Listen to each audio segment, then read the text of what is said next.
Congreso Nacional de Reconciliación, su dignidad, su esperanza, su lugar. Un espacio convocado por la Conferencia Episcopal de Colombia a través del Secretariado Nacional de Pastoral Social Cáritas Colombiana.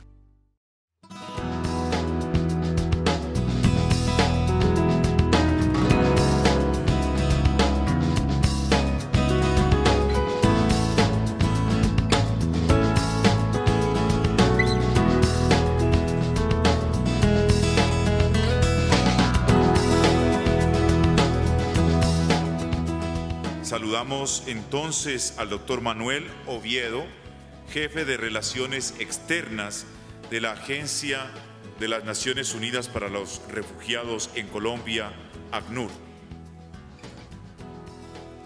Saludamos también al doctor Juan Carlos Monge, representante adjunto del Alto Comisionado de las Naciones Unidas para los Derechos Humanos en Colombia. Este espacio será moderado por el padre Eliezer Soto, director de la Pastoral Social de la Diócesis de Barrancabermeja.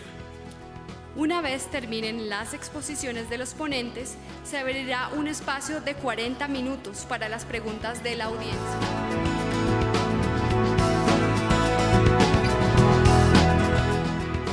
Como ya lo han dicho los presentadores oficiales, sugiero que a medida que se desarrolla la ponencia de cada uno de ellos, van surgiendo las inquietudes, las preguntas. Utilicen el modelo que tienen ustedes en sus carpetas para ir elaborando las preguntas. Mientras ellos van exponiendo, se van recogiendo. Al finalizar las dos ponencias, se hace una breve enunciación de las ideas centrales de los dos ponentes, de modo que eso ayuda a decantar lo que han sido los temas fuertes de cada uno de los dos presentadores, de los dos ponentes, y a resolver inmediatamente las preguntas. Habrá un equipo de trabajo que irá haciendo lo que podríamos llamar una rejilla, dado que a veces se presentan 5 veces las mismas preguntas. Entonces hay un equipo de Pastoral Social Nacional que hará una primera rejilla de las preguntas y sobre esa base se hará a ellos la presentación de las respectivas preguntas. Ellos procederán a responder. Esa va a ser la dinámica de este momento. En este momento va a iniciar su presentación en torno a la reparación integral, una oportunidad para la reconciliación a través de la dignificación de las víctimas, el señor Manuel Oviedo. Don Manuel Oviedo es oficial de Relaciones Externas de la ACNUR, es abogado, lleva 12 años trabajando con las Naciones Unidas en todo este tema de la atención integral a la población en condición de desplazamiento a raíz de los conflictos armados. Entonces, sin más preámbulos y agradeciendo al doctor Manuel Oviedo su participación, le pedimos que nos presente su ponencia. Lo puede hacer desde allí o si gusta desde este atril también lo puede hacer. A nombre de la representante del ACNUR en Colombia, la señora Terry Morel, quien se había comprometido para estar en este espacio, pero que desafortunadamente por problemas de salud de última hora no nos pudo acompañar. Entonces, en su nombre, les ruego la excusen a ella y de paso les ruego me excusen a mí por las inexactitudes que pueda cometer en la presentación de su ponencia. Segundo, quisiera aprovechar este espacio para rendir un homenaje a todas las víctimas que ha tenido no solamente el conflicto armado interno en Colombia, un homenaje a las víctimas que a lo largo y a lo ancho del mundo han venido luchando por reivindicar la verdad y por avanzar en la reparación y la reconciliación. Víctimas que pasan por los nombres de Monseñor Romero en El Salvador, por los nombres de los padres jesuitas, dentro de ellos el padre Yacuría, nombres que pasan por todos los mártires que ha aportado al proceso de la verdad en el mundo la creencia religiosa diferentemente de la que ella sea, pero que ha aportado mártires que hoy merecen un homenaje. Entonces, para ellos quisiera empezar nuestra intervención haciéndoles ese homenaje. La señora Morel, con su saludo a los organizadores del evento, tenía preparada una intervención en 4 grandes bloques. Un primer bloque tiene que ver con el contexto global del desplazamiento en Colombia y lo que en este momento se está viviendo. Un segundo bloque que tiene que ver con los avances normativos que a su juicio se vienen dando en materia de reconocimiento, dignificación y reconciliación de las víctimas. Un tercer bloque sobre algunas experiencias internacionales que a su juicio podrían dejar algunas lecciones aprendidas para Colombia, y un cuarto bloque sobre los retos que significa esta situación para Colombia. Presento mi saludo al señor Juan Carlos Monge, representante adjunto de la Oficina del Alto Comisionado de Derechos Humanos en Colombia.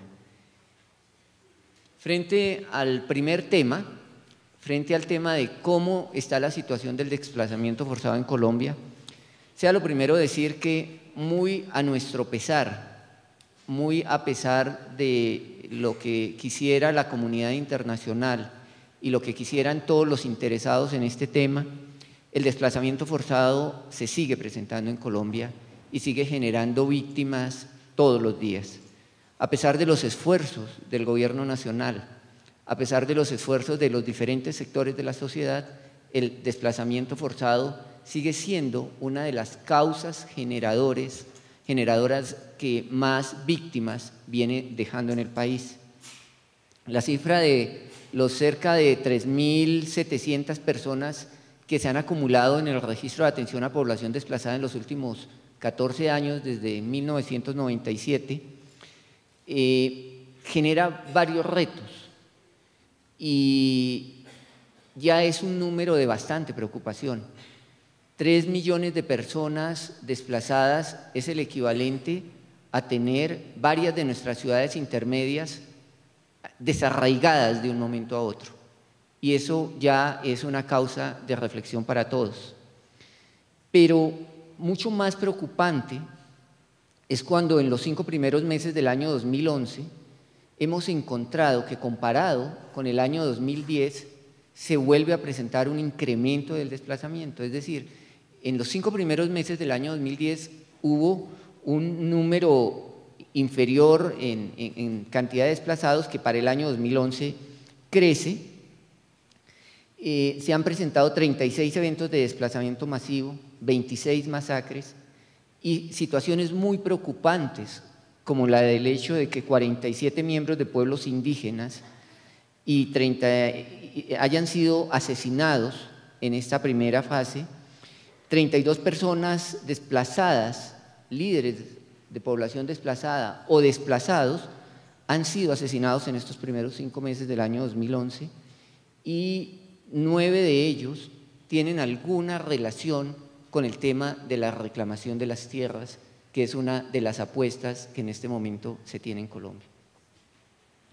Estas emergencias de desplazamiento que siguen creciendo, mientras que en el año 2010 teníamos 19 emergencias, en el primer trimestre de este año se han incrementado en un 26%, según las cifras de seguimiento que ha hecho el ACNUR. Mientras entre enero y marzo de 2010 el número de personas desplazadas en eventos masivos fue cercano a 5.500, en los 3 primeros meses del año 2011 esta cifra supera las 12.200 personas. Este incremento de la situación de desplazamiento se da naturalmente dentro de un marco de modificación de la estructura del conflicto armado interno en Colombia, una modificación de la estrategia de intervención de las guerrillas, una modificación de la estrategia de intervención de nuevos actores como las bandas criminales y otros actores que vienen generando situación de desplazamiento en el país. Y para el ACNUR es especialmente preocupante lo que viene sucediendo en los departamentos del Pacífico, el caso del Cauca, el caso del Valle del Cauca, el caso de Nariño, donde la situación del conflicto armado interno y las situaciones de violencia generan cada vez más y más situaciones de desplazamiento. Preocupa al ACNUR el incremento desproporcionado también que el conflicto armado interno viene teniendo, especialmente sobre las poblaciones indígenas y las poblaciones afrocolombianas. Ayer nomás estábamos lanzando una campaña donde, recogiendo la preocupación de la Corte Constitucional, buscamos llamar la atención del país sobre cómo el desplazamiento afecta a los pueblos indígenas. Hay pueblos indígenas que, a juicio de la Corte Constitucional en Colombia, están a punto de desaparecer. Y cuando desaparece el pueblo indígena, desaparece su lengua, desaparece su cultura. Es decir, de alguna manera desaparece un pedazo de la historia del país, un pedazo de la cultura del país. Y ese efecto nos tiene también altamente preocupados. Sobre esta situación de contexto del desplazamiento en Colombia, el ACNUR también quisiera reconocer que el Estado colombiano ha hecho un esfuerzo muy importante para avanzar en cómo enfrentar esta situación. El avance normativo de Colombia en la Ley 387, en los pronunciamientos de la Corte Constitucional a través de la sentencia T025 y sus autos de seguimiento, la Ley de Justicia y Paz, que por primera vez consideró la posibilidad de crear un centro de memoria histórica, del establecimiento de la Comisión Nacional de Reparación y Reconciliación, son avances normativos importantes. Sin embargo, todos estos avances generan cada vez más retos. La Ley de Justicia, la Ley de Reparación y Restitución de Tierras, la Ley 1448, que ha despertado tantas expectativas en el país, es un avance desde la perspectiva normativa. Colombia ha hecho un esfuerzo muy importante, no solamente en tener un andamiaje legal que le permita atender la problemática del desplazamiento, sino que también ha hecho un esfuerzo muy importante en entregar recursos para que se puedan garantizar el goce efectivo de los derechos de las personas desplazadas. Sin embargo, a pesar de esos importantes esfuerzos que ha hecho Colombia como Estado, siguen habiendo debilidades muy fuertes en cómo garantizar, de un lado, la protección de las personas, especialmente en el marco de la ley, por ejemplo, de la ley de tierras, cómo se va a garantizar el derecho a que los reclamantes efectivamente tengan condiciones de seguridad para poder reclamar. Y si logran que esa reclamación tenga efecto, ¿cómo va el Estado colombiano y cómo va a garantizar la sociedad colombiana? Y cómo desde la comunidad internacional podemos garantizar para que estas personas que regresan tengan condiciones de seguridad, que tengan condiciones de dignidad y sobre todo que tengan condiciones de no repetición. Le preocupa al ACNUR cómo ese impacto del desplazamiento también tiene una proporción indiscriminada de víctimas, especialmente en los grupos de mujeres. El 45% de las familias desplazadas tienen jefatura femenina. Y ese impacto desproporcionado quiere decir que la mujer tiene que asumir N cantidades de roles. No quiero aquí aventurarme a cuántos roles tiene que asumir la mujer, que es madre cabeza de familia, que además tiene que ser la tutora y la cuidadora de los que quedan en el hogar, pero que además tiene que generar unos ingresos. Y por eso es tan importante tratar de avanzar en mecanismos que permitan tener una política diferencial de atención a las mujeres en este tema. La Ley 975 del 2005 tiene las ventajas de las que ya hablábamos desde la perspectiva de reparación o desde la perspectiva de la reconciliación, porque da reconocimiento a los derechos de las víctimas, pone en la agenda pública este tema, crea la Comisión Nacional de Reparación, crea un grupo de memoria histórica. Luego, en el marco del decreto 1290, esa ley determina los procesos de reparación administrativa, pero sin embargo, ese proceso de reparación administrativa tiene la dificultad de que, por ejemplo, para el caso específico de los desplazados, la reparación administrativa se reducía solamente a los temas de subsidio de vivienda. Y entonces, si estábamos hablando del mayor número de víctimas del desplazamiento armado interno que ha tenido este país, no se podía solamente sentir que la reparación era entregarles el subsidio de vivienda.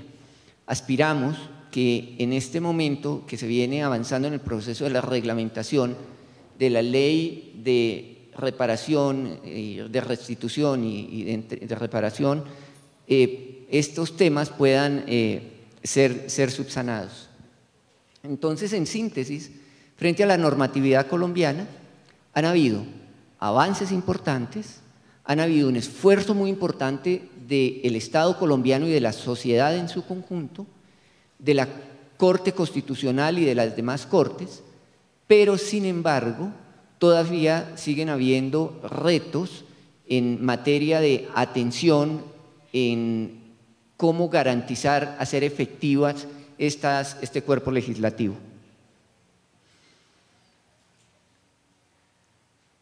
Daba la señora Morel en su ponencia algunos ejemplos de que Colombia debe tener como referencia para poder avanzar seriamente en su proceso de reparación y de reconciliación y sobre todo de dignificación de las víctimas.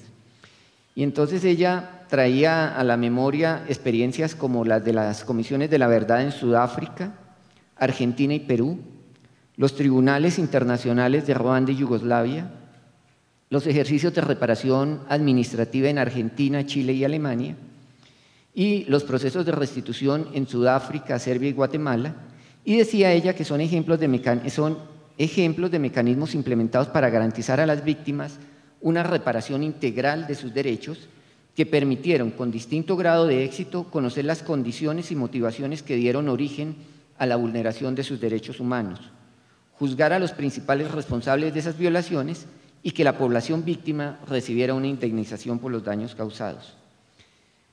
Dice ella que uno de los aprendizajes más importantes que Colombia podría tomar de las experiencias internacionales está relacionado con la creación de las condiciones para la participación efectiva de las víctimas en el proceso de diseño de políticas públicas y medidas para la reparación. Y entonces ella cuenta en su texto, por ejemplo, cómo en Timor del Este, la Comisión de la Verdad, que fue constituida de manera previa a la implementación de las medidas de reparación, pudo identificar que las mujeres y los niños eran los grupos más afectados y en esa medida la Comisión de la Verdad promovió el diseño de un programa especial de reparaciones urgentes para ellos. Muestra del otro lado, por ejemplo, la experiencia de Bosnia, donde dice que si no hay participación de las víctimas se puede suceder un desgaste institucional en la ejecución de los recursos de manera desproporcional. Y entonces aquí ella cuenta algo que es interesante, dice, y en este caso, y a pesar de la baja intención de retorno de las comunidades debido al temor e impacto de la guerra, la comunidad internacional y otros actores insistieron en la construcción de proyectos de vivienda que posteriormente no fueron ocupados y que tampoco contaban con las posibilidades de acceso a otros derechos como la educación, la salud y los servicios sociales en general. Entonces, dice la señora Morel, bueno, perfecto que exista un cuerpo normativo excelente, pero si no logramos que las víctimas sean actores centrales de los procesos de reparación y de dignificación, va a ser muy difícil que cualquier acción que se tome, bien desde el gobierno, bien desde una comisión de la verdad o bien desde la comunidad internacional, tenga el impacto deseado. Decía ella que finalmente, también como aprendizaje de la experiencia de otros países, es importante señalar que los programas que no se limitan a un solo tipo de reparación como la compensación monetaria permiten que el número de personas beneficiadas sea mucho mayor, las medidas sean más adecuadas para responder a los daños emocionales, sociales y culturales que sufrieron las víctimas y que de esta manera se abra un proceso de reintegración en condiciones de dignidad. ¿Cómo vamos de tiempo, padre? ¿Vamos bien? Bueno, menos mal, ya voy acabando. Y finalmente, ella plantea algunos retos. Y entonces, frente al tema del desplazamiento, el primer reto que plantea es, si bien es cierto, Colombia ha avanzado en la atención humanitaria de la población desplazada, Colombia tiene una deuda pendiente con la población desplazada en garantizar soluciones duraderas. Entendidas las soluciones duraderas como la integración local, ¿cómo logramos que las comunidades dejen de ser desplazadas por secula seculorum? Espero haberlo dicho bien, monseñor. Y que dejen de ser desplazadas y se integren a esas comunidades receptoras. Entonces necesitamos trabajar en integración local de esas comunidades, pero en condiciones de seguridad, de dignidad, y la dignidad es que tengan en igualdad de condiciones a cualquier ciudadano del país. Que si desean retornar a sus lugares, que estén dadas las condiciones de seguridad, que ese retorno sea voluntario, que estén dadas las condiciones de dignidad y que les garanticemos como Estado, como comunidad internacional, que no se van a repetir nuevos desplazamientos. Entonces, ese es como otro reto que tenemos. Y que si las personas deciden reubicarse en otro lugar, pues que se mantengan estas mismas situaciones. Decía la señora Morel que la aprobación de la Ley de Víctimas y Restitución de Tierras abre la puerta para que el Estado, con la participación activa de la población afectada y el apoyo de la sociedad civil, pueda realmente trazar un camino hacia las soluciones para las personas desplazadas. Pero que para ello se necesitan varias condiciones.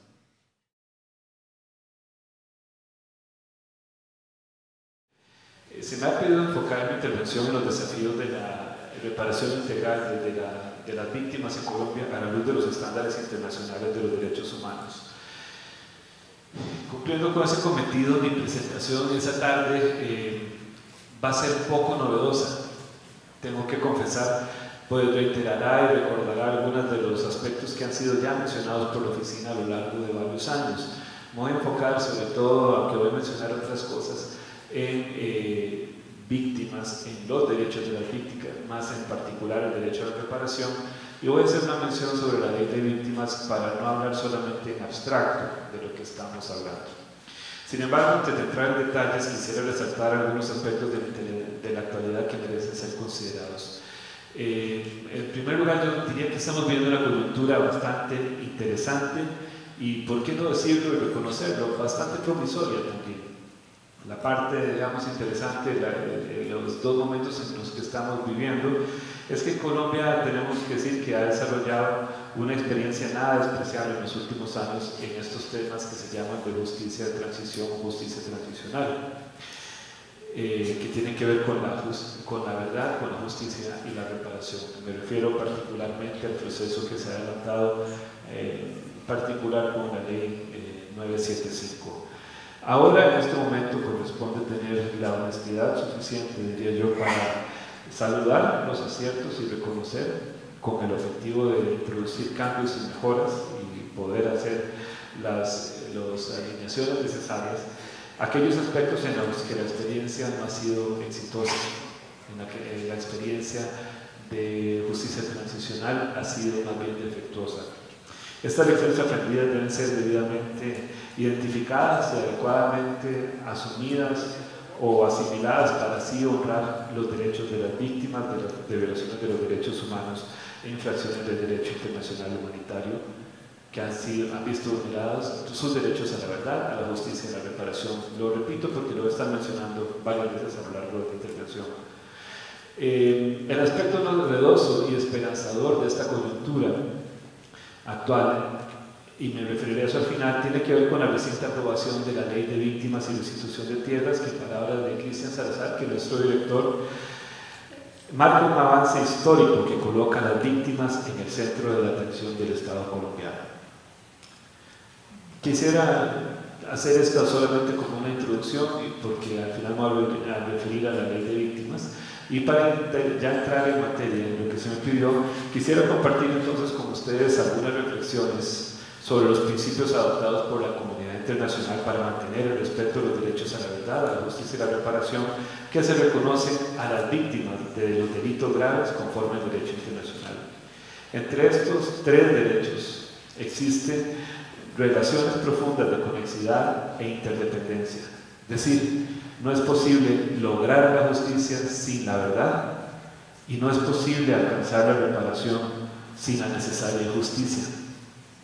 Estos temas, así como el fenómeno de la impunidad que está íntimamente ligado a estos, ha sido objeto de preocupada reflexión por las Naciones Unidas, en cuyo seno han surgido por lo menos 3 instrumentos que regulan estos temas o que tratan de dar luces sobre estos temas. El primero, el año 85, es conocido como Principios Fundamentales de Justicia para las Víctimas de Delitos y del Abuso del Poder. El segundo, el de 1998, se denomina Conjunto de Principios para la Protección y la Promoción de los Derechos Humanos mediante la lucha contra la impunidad. El tercero, el año 2000, lleva por título Principios y Directrices Básicos sobre el Derecho de las Víctimas de Violaciones de las Normas Internacionales de Derechos Humanos y el Derecho Internacional Humanitario a interponer recursos y obtener reparaciones. ¿Quién es víctima y cómo se puede ser uno víctima de una violación de los derechos humanos? Hay una resolución reciente de la Asamblea General de las Naciones Unidas 60-147, adoptada en 2006 de forma unánime, que establece que se entiende por víctima a toda persona que haya sufrido daños individual o colectivamente, incluidas lesiones físicas o mentales, sufrimiento emocional, pérdidas económicas o menoscabo sustancial de sus derechos fundamentales, como consecuencias de acciones u omisiones que constituyan una violación manifiesta de las normas internacionales de derechos humanos o una violación grave del derecho internacional humanitario. Cuando corresponda y en conformidad con el derecho interno, el término víctima también comprenderá a la familia inmediata o a las personas a cargo de la víctima directa y a las personas que hayan sufrido daños al intervenir para prestar asistencia a víctimas en peligro o para impedir la victimización. No dije abro comillas, pero ahora sí cierro comillas. Entonces, desde la perspectiva internacional, no solamente a partir de esta resolución, sino de los diferentes instrumentos internacionales, hay víctimas, o las personas que se pueden considerar víctimas estarían entonces en 3 grupos. Uno, las personas que individual o colectivamente, como resultado de acciones o omisiones con las cuales se han quebrantado las normas del derecho internacional, de los derechos humanos o del derecho humanitario, han sufrido daños, incluidos lesiones físicas o mentales, sufrimiento emocional, pérdida financiera o menoscabo sustancial de sus derechos fundamentales. 2, las personas que son miembros de la familia inmediata de la víctima directa, o sea, encontraron a cargo de esta. Y 3, aquellas personas que hayan sufrido daños físicos, mentales o económicos al intervenir para dar asistencia a las víctimas directas. A la luz de esta normativa internacional, la victimización puede provenir tanto de violaciones de derechos humanos como de infracciones del derecho internacional humanitario. En el primero de los casos, estas violaciones pueden venir ya de servidores públicos del Estado, ya de personas en condición particular que actúan con el apoyo o tolerancia del Estado, como sucedió en el caso de Colombia durante largos años, como ha sucedido. Son personas que dentro de un conflicto toman parte directa en los actos de fuerza ejecutados por una parte contendiente contra otra. ¿Cuáles son estos derechos de las víctimas? Como ya he mencionado, el derecho internacional reconoce a las víctimas de graves violaciones de los derechos humanos y crímenes de guerra esos 3 derechos fundamentales: el derecho a saber o derecho a la verdad, el derecho a la justicia y el derecho a obtener reparación. El primero de ellos, el derecho a la verdad, es el que, como de tiempo para ver si me tengo que apurar más, es el que todo pueblo tiene a conocer en forma veraz, transparente y objetiva los hechos, los motivos y las circunstancias relacionados con la comisión de crímenes atroces. De este mismo derecho, ahí mismo está integrado el que mencionaba, el derecho a saber. Es el que tienen las víctimas a conocer la verdad acerca de las circunstancias dentro de las cuales se cometieron las acciones constitutivas de delitos graves conforme al derecho internacional y acerca de la suerte corrida por las personas fallecidas o desaparecidas por los autores de aquellos. Correlato necesario de este derecho a la verdad y el derecho a saber es el deber de recordar, que eso es una obligación más bien a cargo del Estado. El segundo derecho, una vez más, es el derecho a la justicia, que es el que asiste a las víctimas para solicitar y obtener, mediante el ejercicio de acciones y recursos eficaces, que las autoridades nacionales o internacionales investiguen los hechos constitutivos de delitos graves para el derecho internacional, procesen, como lo mencionaba el doctor Manuel hace un rato, juzguen y condenen con penas apropiadas a los responsables de los mismos y dispongan una justa reparación para quienes fueron afectados por esas conductas punibles. El tercero, que es el derecho a obtener una reparación, que es el eje de la discusión de hoy, es el que toda persona tiene a recibir en el caso de haber sufrido un daño injusto, desagravio, resarcimiento y satisfacción. Es decir, es el que tienen las víctimas a solicitar y obtener, mediante el ejercicio de acciones y recursos eficaces, medidas individuales de restitución, indemnización y rehabilitación, medidas de satisfacción de alcance general y garantías de no repetición de las violaciones de las normas internacionales de derechos humanos y del derecho internacional humanitario. Si ustedes me permiten, y para cumplir con el tiempo y con el tema que me pidieron que me enfocara, voy a omitir los derechos a la verdad y a la justicia para enfocarme en la reparación. El deber de reparación a las víctimas de violaciones de derechos humanos es un principio consuetudinario, es decir, viene de la práctica internacional que, recogido en diversos tratados internacionales, se ha ido desarrollando doctrinaria y principalmente jurisprudencialmente con elementos fundamentales que definen y aclaran los alcances de esta noción. En particular, la Corte Interamericana de Derechos Humanos, que tengo que decir con lo dolido que me siento que está en mi país, Costa Rica, sostuvo, para los que vieron el fútbol anoche saben por qué, sostuvo que el artículo 63.1 de la Convención Americana, también llamado Pacto San José, que dispone la obligación de reparar cuando se produjo una violación, constituye una norma consuetudinaria que es, además, uno de los pilares fundamentales del actual derecho de gentes, tal como lo ha reconocido esta Corte y la jurisprudencia de otros tribunales. En materia de derechos humanos, la Corte Interamericana ha desarrollado los elementos que debe contener la reparación y es donde está el mayor avance en estos años, de manera más o menos exhaustiva. La Comisión Interamericana de Derechos Humanos le ha pedido a la Corte que cuando conozca casos concretos, se pronuncie sobre el deber de reparar adecuadamente a los familiares de las víctimas y que por lo tanto ordene el pago de una indemnización por daño emergente y lucro cesante, reparación del daño moral, incluyendo el pago de indemnización y la adopción de medidas de rehabilitación del buen nombre de las víctimas, al que hacía referencia también mi amigo Manuel. Y que se investigue también el crimen cometido y se provea el castigo de quienes sean encontrados culpables. Según esta interpretación bastante autorizada de la Comisión, la realización de la justicia sería parte integral del mismo concepto de reparación.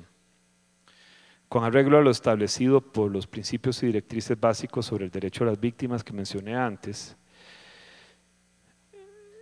las formas no excluyentes y complementarias de reparación individual o colectiva son 4, que son la restitución, la rehabilitación, la indemnización y las medidas de satisfacción y garantías de no repetición. Voy a mencionar algunas cosas generales sobre estas 4 medidas y no voy a, por una cuestión prudente, como lo hizo Manuel también en este auditorio, no voy a mencionar ninguna locución latina para no ofender al público que conoce bastante de esto. La restitución consiste en reponer la situación a su estado original y está orientada a restablecer la situación existente antes de la violación de los derechos humanos o el derecho internacional humanitario. Esta medida se aplica en casos relacionados con el restablecimiento de la libertad, de la vida familiar, de la ciudadanía o de la nacionalidad, en casos de retorno al país de residencia anterior y la recuperación del empleo o la propiedad, así como el restablecimiento de los derechos políticos, tales como la libertad de expresión, la facultad y las garantías necesarias para la participación política, el derecho a elegir y ser elegido, entre otros. La segunda de estas medidas o las formas no excluyentes de reparación es la rehabilitación, que se orienta, es diferente, se orienta a la recuperación de las personas mediante la atención médica y psicológica, así como a garantizar la prestación de servicios jurídicos y sociales necesarios para esos fines. La indemnización, que es la tercera, se refiere a la compensación por todo perjuicio que resulte como consecuencia de una violación y que fuere evaluable económicamente y comprende tanto el lucro cesante como el daño emergente. Se concede en casos de daño físico o mental, de pérdida de oportunidades, incluyendo aquellas relativas a la educación, de daños materiales y pérdidas de ingresos, de daños a la reputación o a la dignidad, así como para los gastos de asistencia jurídica y otros gastos como medicinas o servicios médicos. Y la cuarta medida es la satisfacción, son dos juntas en realidad, y la garantía de no repetición. Aquí se incluyen varias medidas que apuntan a la prevención de violaciones, construyendo las condiciones para evitar la repetición de las mismas. En síntesis, se plantea en este último aspecto el deber del Estado de adoptar medidas adecuadas para que las víctimas no puedan volver a ser objeto de violaciones que vulneren su dignidad. Algunas de estas medidas incluyen, menciono tres solamente, la declaración oficial o una decisión judicial de reparación de la dignidad, de la reputación o de otros derechos de las víctimas, la disculpa y el reconocimiento público de los hechos y de las responsabilidades, las conmemoraciones y los homenajes a las víctimas. Menciono estas tres solamente porque ayer tuve la oportunidad de estar en el Capitolio Nacional en el acto de desagravio que como cumplimiento de una sentencia de la Corte Interamericana de Derechos Humanos ofreció el Estado colombiano para reconocer su responsabilidad internacional por la muerte del ex senador y dirigente político Manuel Cepeda Vargas.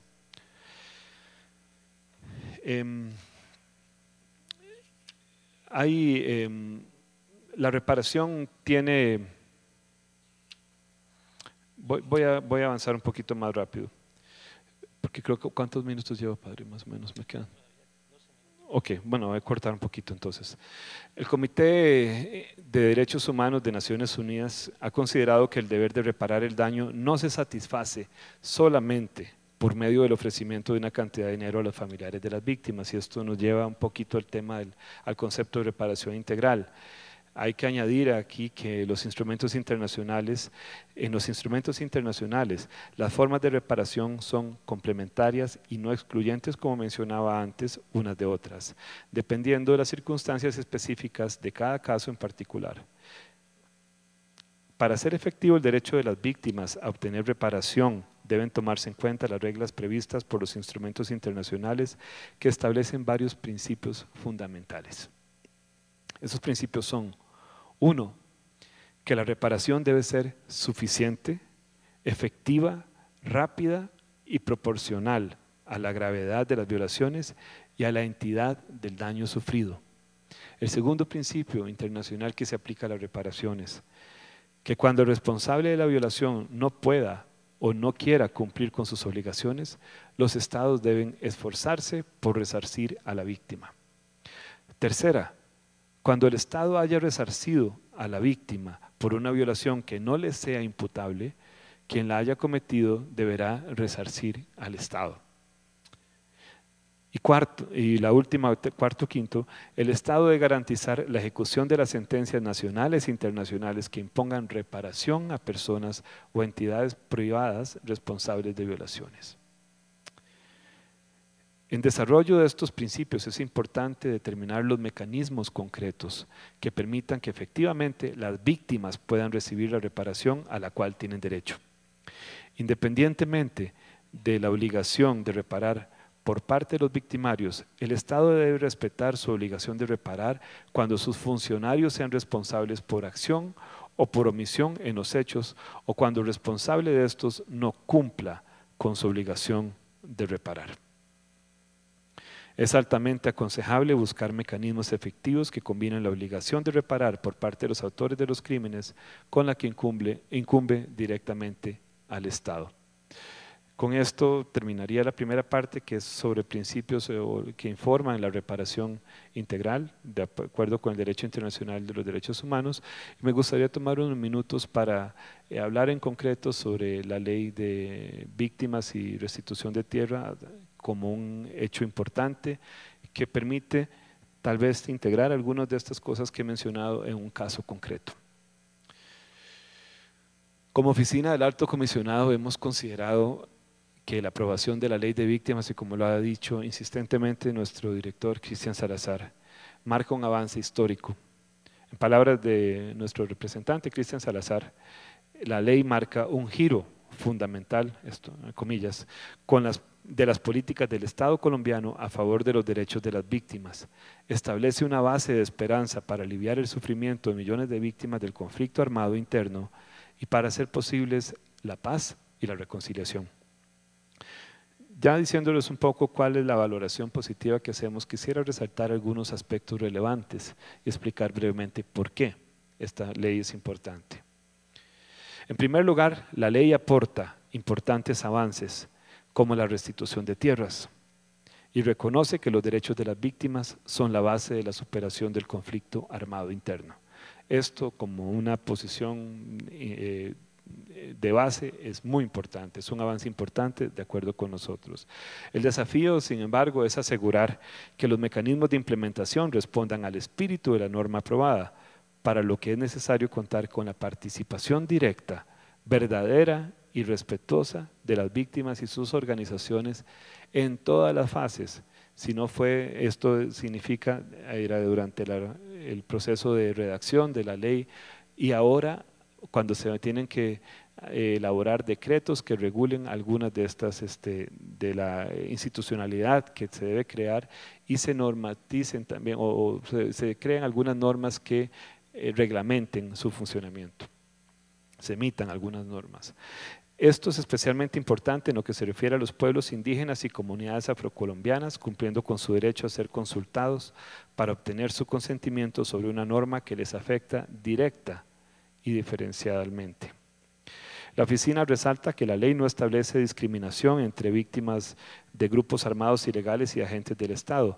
Sobre la base de este principio, se debe reconsiderar la exclusión de miembros de grupos armados ilegales que han sido víctimas de violaciones a la normativa de los derechos humanos o el derecho internacional humanitario. También es importante que la ley contenga disposiciones especiales para mujeres, niños y niñas que constituyen la mayoría de las víctimas y que la restitución de tierras sea parte de la reparación integral a las víctimas y sea así enfocada. Además, aspecto importante, la ley fortalece las obligaciones del Estado de proteger a las víctimas contra posibles reacciones violentas de usurpadores de tierras y sus testaferros. Como mencioné anteriormente, tal vez lo más relevante de esta norma es que pone en el centro de la política pública los derechos de las víctimas. Supera así las discusiones sobre quiénes son los perpetradores y reconoce a la víctima como la persona que individual o colectivamente ha sufrido un daño derivado de violaciones graves y manifiestas de los derechos humanos e infracciones del DIH con ocasión del conflicto armado interno. En este reconocimiento no importa si el perpetrador fue un miembro de cualquier grupo armado ilegal o un agente del Estado. Y eso fue un avance en la discusión de la ley, en la que este fue un escollo para su aprobación originalmente. La ley de víctimas es un avance en el desarrollo de un concepto integral de reparación, más allá de la compensación económica. Por ejemplo, se prevé un programa de rehabilitación y de atención psicosocial, la adopción de medidas de reconocimiento para restablecer la dignidad de las víctimas y difundir la verdad sobre lo sucedido, medidas de reparación simbólicas, medidas para preservar la memoria histórica y medidas de reparación colectiva. También es importante que la implementación no se confundan los conceptos de ayuda humanitaria, asistencia y reparación claramente establecidos en la ley. Como avance y reconocimiento y una sugerencia para el Estado, ahora que se tiene que reglamentar la ley y ponerse en práctica muy pronto, la experiencia internacional demuestra que los programas de reparaciones que incluyen diversas medidas responden mejor a las distintas necesidades de las víctimas y por lo tanto tienen mayores probabilidades de convertirse en un factor transformador en la medida en que contribuyen a dejar atrás un pasado traumático. El tema de restitución de tierras es importante ante la magnitud del despojo de tierras que ha sufrido Colombia. Y el hecho de que se marque dentro de un marco más amplio de reparaciones es también importante. Era ineludible encarar el hecho de que el despojo de tierras en distintas modalidades ha fomentado el conflicto y ha sido, junto con la pérdida de vidas humanas, una de sus consecuencias más dramáticas. Las expectativas que la ley ha levantado en las víctimas y en la opinión pública nacional e internacional no pueden quedar insatisfechas. Una buena ley no es suficiente. Necesita una difusión adecuada y una implementación sostenible y legítima que transforme la realidad de las víctimas. Por eso estamos comprometidos con la Conferencia Episcopal y con nuestros colegas del ACNUR y el Ministerio de Agricultura en una campaña de sensibilización y difusión del contenido de esta ley. Esto no puede lograrse sin el concurso de las mismas víctimas y sus organizaciones. Su participación no solo es una exigencia del enfoque de derechos humanos, sino una respuesta a la deuda con las víctimas. La participación de las víctimas en la construcción de las instituciones, en los procedimientos y en la veeduría de los procesos de implementación tiene que ser activa, directa y redundar en una consideración efectiva de sus propuestas. Esta participación hay que entenderla como una forma de diálogo enriquecedor y respetuoso, mediante el cual se satisface el derecho de las víctimas a expresarse libremente en un entorno seguro. Hay otros temas relacionados con la ley, los desafíos pendientes como el de protección en el proceso de restitución, un proceso de protección integral que es tan o más importante que la restitución misma y que tiene que ver, como decía, con información pública, con campañas de sensibilización, con acción de la justicia y con protección física de la fuerza pública. Para cerrar, quisiera decir que cuando el señor Luis Joanier, que era en ese momento relator especial sobre la impunidad, presentó esos principios rectores contra la impunidad que mencioné antes, dijo: a quienes pudieran caer en la tentación de considerar que el conjunto de principios aquí propuestos podría constituir un obstáculo a la reconciliación nacional, les respondería que esos principios no constituyen normas jurídicas en sentido estricto, sino principios rectores cuyo objetivo no estriba en dificultar la reconciliación, sino en encauzar las consecuencias de ciertas políticas de reconciliación a fin de que, después de la primera etapa, que él más bien llama de conciliaciones, más que de reconciliación, se puedan sentar las bases de una reconciliación fuerte y duradera. En los procesos de paz o de transición a la democracia es necesario que los derechos a la verdad, a la justicia y a la reparación sean efectivamente reconocidos, protegidos y garantizados por las autoridades nacionales. Si en tales procesos salen maltrechos estos tres bienes jurídicos primarios, que son verdad, justicia y reparación, con dificultad podría afirmarse que la paz se ha logrado, que la reconciliación se ha construido o que la democracia ha llegado. Quisiera insistir, para cerrar y no pasarme los 3 minutos que me quedan, en que el camino de la paz y la verdadera reconciliación pasa necesariamente por los hitos de la verdad, de la justicia y la reparación. Muchas gracias por su paciencia y por su atención.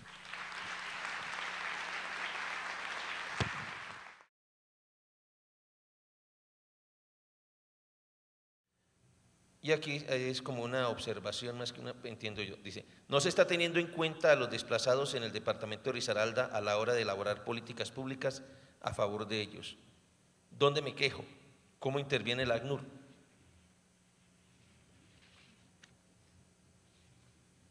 La señora Terry Morel cita la condición de participación activa de la PSD en una realidad tan intervenida por el ACNUR como es la situación de Soacha, de la población desplazada, donde están asentados más de 33.000 personas desplazadas en condición de desplazamiento. ¿Cómo es posible que en vez de disminuir la tragedia humanitaria por la que se pasa, surge en los últimos 2 años el desplazamiento intraurbano? ¿Cómo podría visibilizarse más la crisis humanitaria en Soacha de manera que contribuya a la dignificación, esperanza y un lugar en esta ciudad-región? Y por último, ¿qué va a pasar con las víctimas antes del año quienes fueron victimizados antes del año 1985, de acuerdo con la Ley de Reparación de Víctimas?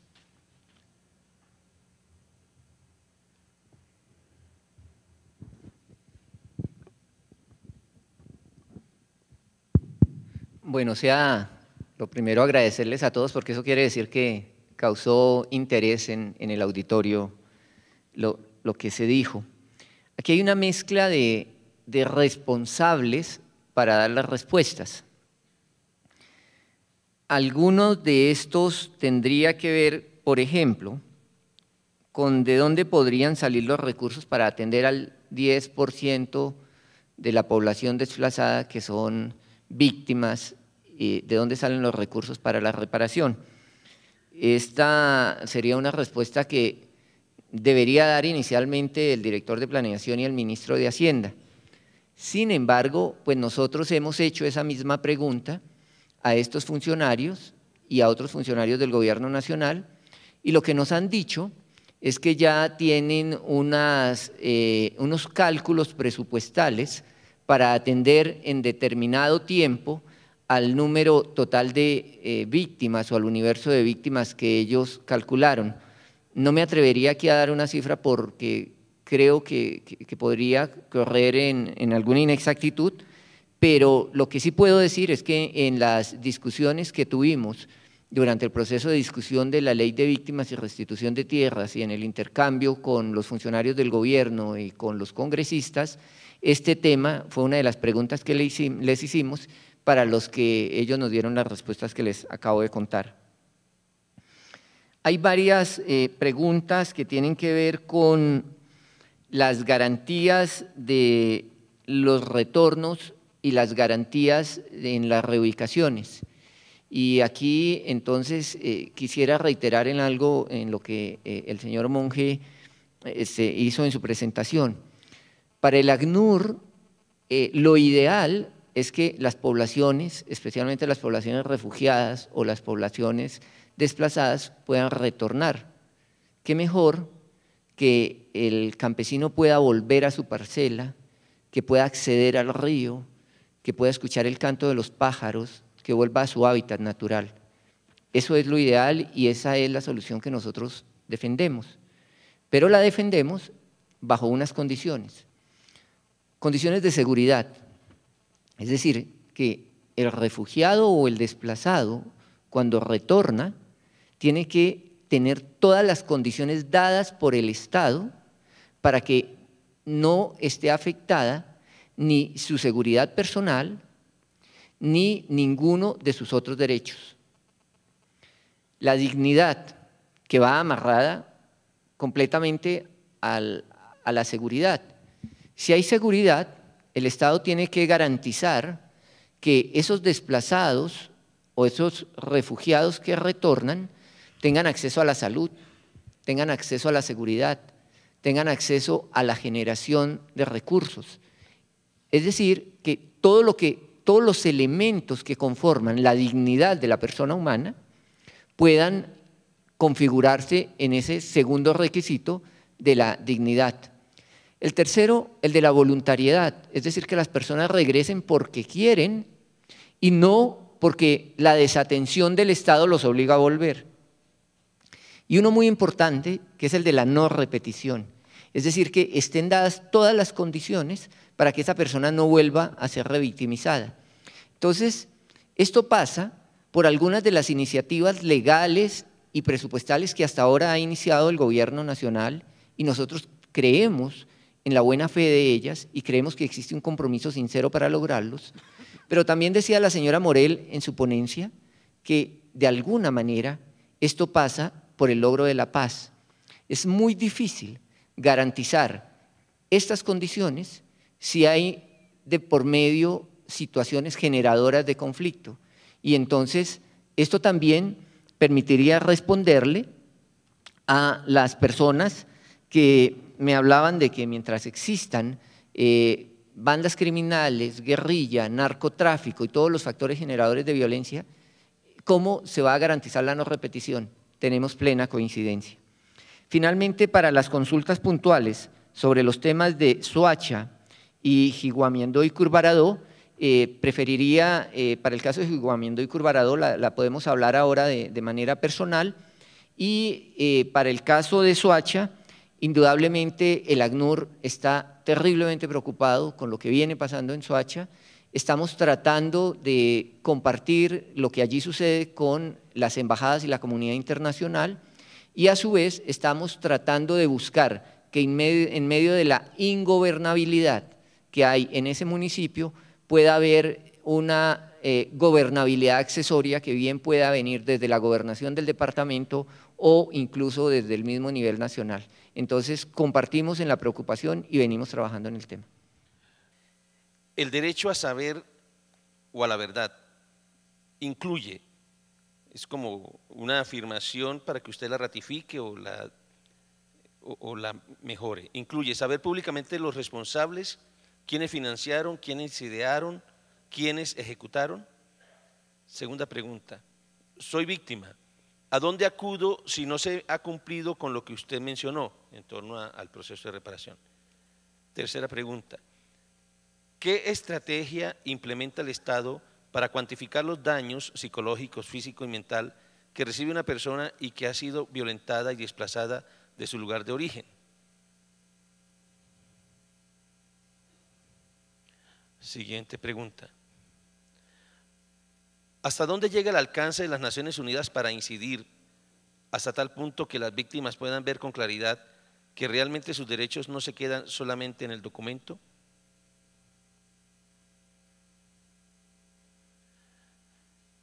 Otra pregunta. La Corte Internacional, ¿cómo mira las bandas criminales frente al desplazamiento que éstas generan si estos grupos no son reconocidos como grupos políticos? Y por último, reparación integral.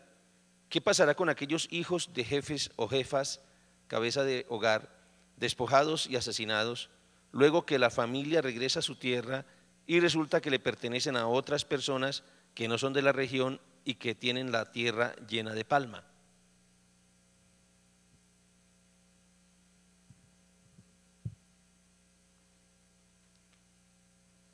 Bueno, muchas gracias. Voy a tratar de responder brevemente. Hay una, en este tema del derecho a la verdad, hay una, tal vez no pude ahondar demasiado en eso, hay una diferencia entre el derecho a la justicia y el derecho a la verdad. El derecho a la justicia se limita a la verdad judicial. El derecho a la verdad un poco más allá, aquí el especialista es mi colega Manuel, más que yo, y tiene más que ver con las comisiones de la verdad y otras experiencias similares. Va mucho más allá y hay una cosa que se llama nombrar y avergonzar, name and shaming, pero no necesariamente es un requisito saber los nombres de cada persona que participó o que fue responsable, pero sí es importante que se establezcan por lo menos las condiciones generales, las líneas de responsabilidad, y que judicialmente, en el segundo de ellos, en el derecho a la justicia, se puedan establecer responsabilidades individuales. Muy brevemente, espero que quede claro, pero no necesariamente existe la obligación de decir los nombres de cada persona o esa aspiración no se puede lograr necesariamente. ¿A dónde acude? Muchas gracias por la pregunta. Nosotros estamos en Bogotá. Si gusta anotar el teléfono de la oficina en Bogotá, 658-3300, 658-3300, o al correo electrónico o ACNUD o a, perdón, lo repito, 658-3300 en Bogotá, que sería lo más fácil. Y bueno, tenemos, para los que puedan tener acceso a la página web, ahorita les vamos a dejar los datos con los organizadores del evento también. Estamos también en Bucaramanga, en Cali, en Medellín y junto con ACNUR estamos en Villavicencio y Pasto. Pero les voy a dejar los datos con los organizadores, también creo que las oficinas del ACNUR. ¿Cómo se hace la estimación de los daños morales y físicos, materiales? Eso es un trabajo para especialistas y existen especialistas en el Estado y no es la primera vez que se hace. Eso es una cosa que se tiene que valorar caso por caso. Lamentablemente yo no le puedo dar una respuesta. Existen también experiencias internacionales, experiencias exitosas, menos exitosas y de esas lecciones aprendidas y también de los procesos recientes que se han instaurado se deben sacar lecciones para que las personas que acuden con la esperanza de ser resarcidas sientan que realmente fue satisfecho su aspiración y su derecho a la reparación como uno de los 3 componentes. ¿Hasta dónde llega el alcance o la incidencia de Naciones Unidas para que estas cosas no queden solamente en documentos? Mire, nosotros estamos aquí, particularmente hablo de la Oficina del Alto Comisionado para los Derechos Humanos, como resultado de una invitación que hace 3 años formuló el gobierno de Colombia para que monitoreáramos la situación de los derechos humanos y el VIH en todo el país y a partir de ahí ofreciéramos asesoría y cooperación técnica al Estado, entre otras funciones que cumple. Esta asesoría y cooperación técnica, a partir de la observación que nosotros realizamos y el análisis que podemos hacer en el país, damos insumos para que se transforme eso en políticas públicas y en leyes que después supervisamos también, o no supervisamos, pero estamos muy pendientes de su efectiva ejecución e implementación. Sobre este avance o poco avance, informamos públicamente a través de los informes de la alta comisionada que se conocen mundialmente y también a través de pronunciamientos del representante de la oficina. ¿Qué tanto podemos incidir? Depende mucho también de la voluntad política del gobierno de turno. En este momento creo que tenemos como decía al principio, una coyuntura bastante favorable, hay bastante receptividad y bastante apertura a estas sugerencias que hemos hecho. En la discusión, como decía Manuel, también de la ley de víctimas, tuvimos esa oportunidad de integrar algunas de las recomendaciones internacionales y principios y estándares internacionales que hacen que esta ley cumpla, aun si en la reglamentación hay que introducir algunas reformas importantes para garantizar los derechos a la verdad, la justicia y la reparación. Sobre las bandas criminales, la oficina tiene ok, 3 minutos me quedan, así es que ya termino, son 2 nada más. 2 preguntas que quedan. Sobre las bandas criminales, la oficina ha estado informando y ha manifestado públicamente su opinión. No podemos decir que sea simplemente una copia exacta de lo que existía antes. Nosotros no las llamamos bandas criminales, llamamos un poco más largo y sofisticado, pero para escribir el mismo fenómeno, grupos surgidos tras la movilización de las organizaciones paramilitares, que es un nombre bastante largo, más largo aún que el nombre de nuestra oficina, y ya son mucho decir. Y bueno, existen elementos de continuidad con lo que eran las estructuras anteriores. Muchos de estos grupos operan en las mismas zonas donde operaban los grupos paramilitares que se movilizaron. Muchos de los mandos medios son hoy los cabezas de estos grupos, ejercen control social en muchas zonas, usan las mismas prácticas de amedrentamiento y de amenazas, intimidación, incluso incurren en masacres, pero hay diferencias importantes que es importante tener en claro. Estos grupos no tienen necesariamente una estructura única o mando único, que los hace un poco diferentes a lo que eran los grupos paramilitares. Estos grupos tampoco tienen una clara agenda política, más bien es muy claro la preeminencia de intereses económicos relacionados con el narcotráfico y el crimen organizado. Esas son cosas que hacen diferencias, pero eso es un fenómeno en evolución y sobre el que nosotros estaremos compartimos frecuentemente en nuestro análisis con el Estado y con otras entidades. Y el último, reparación integral.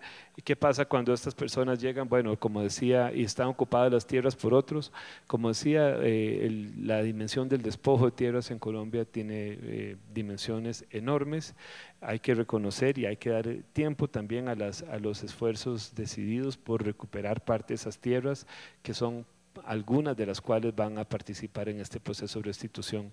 Existen procedimientos legales, yo no puedo extenderme mucho ahora, pero existen procedimientos legales y tenemos que asegurar que con una adecuada participación de las víctimas, las autoridades estatales tengan en cuenta que estos procesos de despojo no fueron cosas de buena fe en muchos de los casos, en la gran mayoría de los casos, y esas situaciones están debidamente documentadas, pero existen los procedimientos legales para recuperar esa tierra que fue despojada ilegalmente.